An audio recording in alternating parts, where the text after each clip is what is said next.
حضرت محمد بن سیرین جلیل القدر تابعی ہیں، وہ فرمایا کرتے تھے حضور کی محبت کا نور تو درختوں کے کلیجے میں بھی رکھا گیا ہے۔ اور زمانے نے وہ کہانی بھی سنی ہوگی کہ حضور جب احد کی چھاتی پہ قدم رکھتے ہیں تو وہ جھوم اٹھتا ہے، تو آقا کریم زور سے اپنا پاؤں پتھر پہ مار کے فرماتے ہیں اثبت، ٹھہر جاؤ، فَإِنَّمَا عَلَيْكَ نَبِيٌّ وَصِدِّيقٌ وَشَهِيدَانِ، تیرے اوپر اللہ کا ایک نبی ہے، ایک صدیق ہے اور 2 شہید ہیں۔ تو پہاڑوں کے کلیجے میں حضور کا پیار رکھا گیا ہے، درختوں کے سینے میں حضور کی محبت رکھی گئی ہے۔ حضرت یعلا بن مرہ رضی اللہ تعالیٰ عنہ فرماتے ہیں ایک سفر میں حضور کے ساتھ تھا، میں نے 3 چیزیں دیکھی، ان میں سے ایک چیز کا ذکر کرتے ہوئے فرمایا کہ حضور استراحت فرمانے لگے اور میں پہرے کے لیے کھڑا ہو گیا۔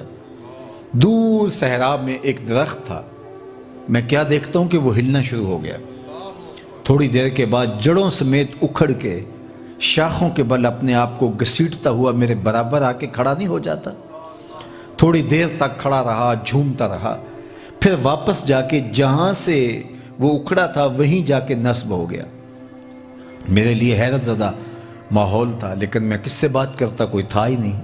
خیر حضور جب بیدار ہوئے تو میں نے سلام عرض کرنے کے بعد پہلی بات یہی کہی، حضور وہ جو سامنے والا درخت ہے یہ تھوڑی دیر قبل اپنی جگہ سے اکھڑا اور شاخوں کے بل اپنے آپ کو گھسیٹتا ہوا میرے برابر آ کھڑا ہوا تھا، پھر واپس وہاں جا کے نصب ہو گیا۔ حضور نے حیرت سے یہ نہیں کہا کہ میں تو سویا تھا، کیا کہانی ہوئی؟ آقا کریم نے ارشاد فرمایا تلک شجرۃ استاذنت ربہا، یہ درخت ہے جس نے رب سے اجازت مانگی تھی، محبوب میرے مالک تیرا محبوب نیڑے آیا ہے، قریب آیا ہے، سلام نہ کر رہا ہوں، اجازت ہو تو سلام نہ کر رہا ہوں، فآذن لہا، تو رب نے اس کو اجازت دے دی، اذن دے دیا تو یہ مجھے سلام کرنے کے لیے حاضر ہوا تھا۔ تو درختوں کے کلیجوں میں حضور کا پیار ہے، پتھروں کے سینوں میں حضور کی محبت ہے، احد کا کلیجہ دھڑک رہا ہے حضور کے پیار میں، خشک تنے رو رہے ہیں حضور کی محبت میں، تو جو سینوں میں تڑپتے ہوئے دل رکھتے ہیں تو وہ حضور کے پیار میں بے تاب کیوں نہیں ہوں گے، وہ حضور کی محبت میں بے چین کیوں نہیں ہوں گے؟ تو آؤ پھر صحابہ کی زندگیاں دیکھیے، ان کی الفتوں کی کہانیاں سنیے کہ وہ کس طرح حضور سے پیار کرتے ہیں۔ اور پیار کا عالم یہ ہے، محبت کی کیفیت یہ ہے کہ حضرت ثوبان رضی اللہ تعالی عنہ آئے اور حضور کے چہرہ انور کی طرف دیکھے چلے جا رہے ہیں، تو آقا کریم نے فرمایا ثوبان تمہیں کس بات نے ابھارا ہے کہ تم مسلسل میری جانب دیکھ رہے ہو؟ تو حضرت ثوبان نے عرض کی یا رسول اللہ صلی اللہ علیہ وسلم، میں یہ سوچتا ہوں کہ جنت میں اگر میں گیا بھی تو میں کسی نچلے درجے میں ہوں گا اور آپ نبیوں کے ساتھ اونچے درجے میں ہوں گے، تو پتہ نہیں وہاں زیارت ہوتی ہے یا نہیں ہوتی، جی بھر کے حضور کو دیکھ لو۔ یہ ان کی محبت کی کہانیاں ہیں، یہ ان کی الفت کے انداز ہیں۔ یا ابا ہریرہ زرنی غبہ لتزدد حب، حضرت ابو ہریرہ کو ایک دن کہا ہر وقت ہی بیٹھے رہتے ہو، کبھی اٹھ کے چلے بھی جایا کرو، ایک دن چھوڑ کے ملا کرو، محبت بڑھے گی اس سے۔ تو ابو ہریرہ رضی اللہ تعالیٰ عنہ اٹھے، الٹے پاؤں سے واپس پلٹتے کہ اب کل ملیں گے تو چلو حضور کا چہرہ دیکھتا جاؤں۔ کھجور کا ایک تنا تھا جس کا ستون بنا تھا مسجد نبوی میں، اس کی اوٹ سے ہو کر کے گزرنے لگے تو اتنی دیر حضور کا چہرہ دکھائی نہیں دیا، تو پھر بڑھ کے آ کے آگے بیٹھ کے حضور ایک دن کیسے گزاروں گا، اتنا وقت کاٹنا بھی مشکل ہو رہا ہے۔ یہ ان کی محبت تھی، یہ ان کا پیار تھا، یہ ان کی الفت کا انداز تھا۔ اللہ اکبر۔ صحابہ سے کسی نے پوچھا کہ حضور کیا ظہر اور عصر کی نمازوں میں قرات کرتے تھے؟ کہاں کرتے تھے؟ کہا تمہیں کیسے پتہ ہے؟ چونکہ جب بندہ نماز پڑھ رہا ہو تو اس کی نظر جائز سجدہ پہ ہونی چاہیے، اور حضور علیہ السلام آگے تشریف فرما ہے، تو تمہیں کیسے پتہ ہے کہ قرات کرتے تھے؟ تو انہوں نے جو جواب دیا صحیح بخاری ہے، اٹھائیے، نحنو نعلم باستراب لحیتہ، وہ کہتے ہیں ہم حضور کی مبارک داڑھی کی جنبش سے اندازہ کر لیتے تھے کہ قرات چل رہی ہے۔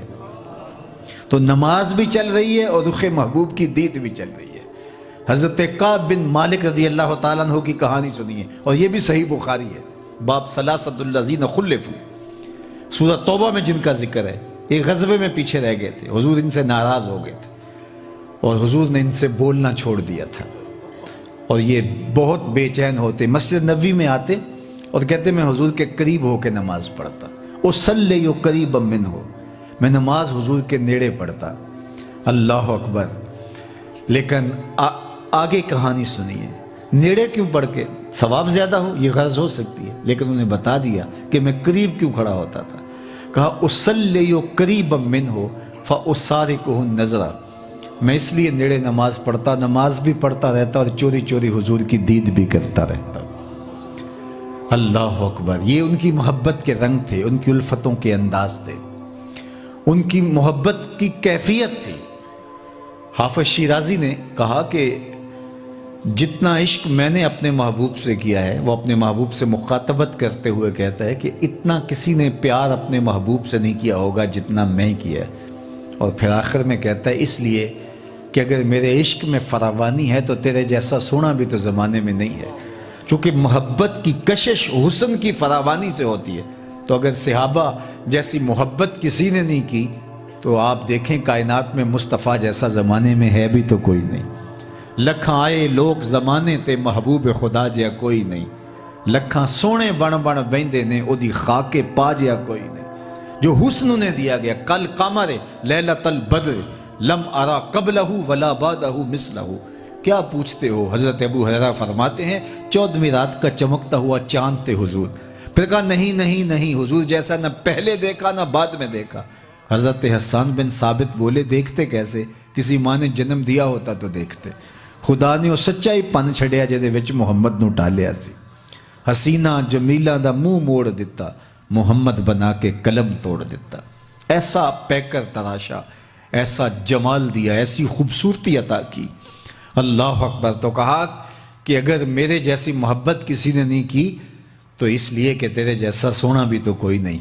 تو صحابہ نے اگر حضور سے ٹوٹ کے پیار کیا ہے، یار آپ نے محبت کی لوگ داستانیں سنی ہوں گی، لیکن یہ کبھی نہیں سنا ہوگا کہ کسی محب نے محبوب کا لعاب دہن اپنے ہاتھوں پہ لیا ہو۔ لیکن یہاں کہانیاں یہ ہے کہ اگر حضور لعاب پھینکتے ہیں تو وہ کسی کے ہاتھوں پہ آتا ہے اور پھر وہ ہاتھوں پہ مل کے اپنے چہروں پہ مل لیتے ہیں، اور جنہیں میسر نہیں آتا وہ ان گیلے ہاتھوں سے ہاتھ رگڑ کے اپنے چہروں پہ مل لیتے ہیں۔ حضور کے وضو کے پانی کو زمین پہ نہیں گرنے دیتے۔ یہ محبت کا عالم ہے، یہ کیفیت ہے۔ وہ مجھے کسی نے کسی زمانے میں کہا کہ یہ جو آپ کہہ رہے ہیں کہ لعاب ہاتھوں پہ لے لیتے تو یہ کیسے تھا؟ تو میں نے کہا کہ یقیناً لعاب پاک ہے ہمارا بھی، لیکن اس میں طبیعت کراہت کھاتی ہے۔ ہمارے لعاب سے طبیعتوں میں کراہت پیدا ہوتی ہے، لیکن یہ ضابطہ وہاں نہیں ہوگا۔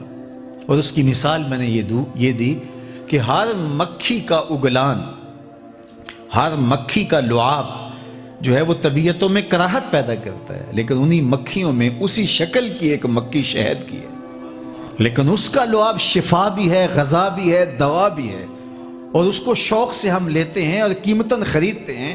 یار رب نے مکھیوں میں سے ایک مکھی رکھ دی جس کا لعاب برکت والا ہے۔ انسانوں میں محمد عربی کو ایسا بنایا جن کا لعاب نور علی نور، وہ برکت رکھ دی، وہ نور رکھ دیا۔ بلکہ حضور نے ایک دن پچھنے لگوائے اور ایک لگن میں خون جمع ہو گیا۔ ایک صحابی سے کہا جاؤ اس کو ایسی جگہ بہاؤ جہاں کسی کے قدم نہ پڑے۔ وہ گئے اور ایک پتھر کی اوٹ میں بیٹھے اور سوچا ایسا مشروب کہاں ملے گا، اور نوش جاں کر لیا۔ جب وہ واپس پلٹے تو آقا کریم نے فرمایا ٹھکانے لگائے جی حضور ایسی جگہ جہاں انسانی قدم نہیں پہنچ سکتے۔ حضور مسکرا کے بولے لعلک شربتا، شاید تو نے پی لیا ہے۔